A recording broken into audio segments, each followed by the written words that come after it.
நிறைய பேர் எதிர்காலத்தை குறித்து ரொம்பவே பயப்படுவாங்க, ரொம்பவே கவலையும் படுவாங்க. ஆனா நம்முடைய நிகழ்காலம் தான் நம்முடைய எதிர்காலமா மாறுது அப்படிங்கறதையே நிறைய நேரங்கள்ல நம்ம மறந்துடுறோம். நிகழ்காலத்தை சரியா பயன்படுத்த தெரிஞ்ச யாருக்குமே எதிர்காலத்தை குறிச்ச பயம் நிச்சயம் இருக்காது.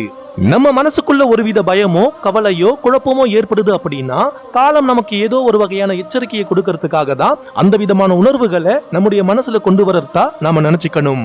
நாம வாழக்கூடிய உலக வாழ்க்கையில ரொம்பவே முக்கியமான ஒரு விஷயம் இருக்கும் அப்படின்னா அது நேரம் காலம் மட்டுமா தான் இருக்க முடியும்.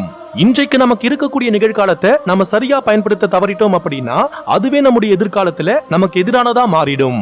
சிலரோடு நாம பேசக்கூடிய தேவையற்ற பேச்சை நிறுத்தினாலே நமக்கு நிறைய நேரம் மிச்சமாகும். சிலர் அட்டைப்பூச்சி மாதிரி, அட்டைப்பூச்சி எப்படி நம்முடைய ரத்தத்தை உறிஞ்சுமோ அது போலவே சிலர் நம்முடைய நேரத்தை உறிஞ்சுவாங்க.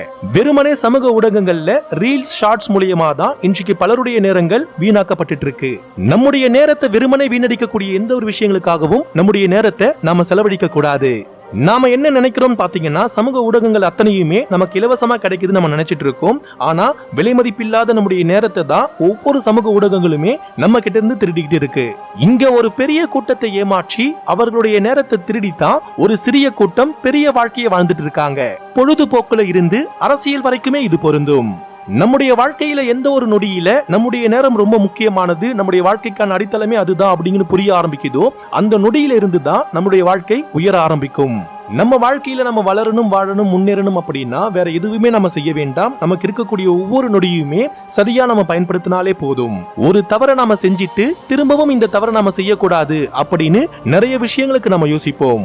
நமக்கு கிடைக்கிற வாய்ப்புகளை நம்ம தவற விட்டுட்டு பிறகு வருத்தப்படுறதுல எந்த விதமான அர்த்தமும் கிடையாது. தவறென்று தெரியும் பொழுது அதை நாம் திருத்திக் கொள்ள வேண்டும். இல்லை என்றால் காலம் நம்மை பழி தீர்க்கும். எற்றென்று இறங்குவ செய்யற்க செய்வானேல் மற்றென்ன செய்யாமை நன்று. அதாவது ஐயோ எத்தன்மையான தவறை எண்ணாது செய்துவிட்டேன் என்று பின்பு வருந்துவதற்கு காரணமான செயல்களை ஒருபோதும் செய்யக்கூடாது. ஒரு கால் தப்பி தவறி செய்ய நேர்ந்து விட்டால் அதன் பின்பாகிலும் அத்தகைய செயல்களை செய்யாமல் இருப்பது நன்றாகும். உங்களுடைய தனிமையில இந்த சிந்தனைகளை திரும்பவும் சிந்திச்சு பாருங்க. இன்னும் நிறைய காரியங்கள் உங்களுக்கு விளங்க ஆரம்பிக்கும். உங்கள் வாழ்வில் நலமும் வளமும் பெருகட்டும். நன்றிகள்.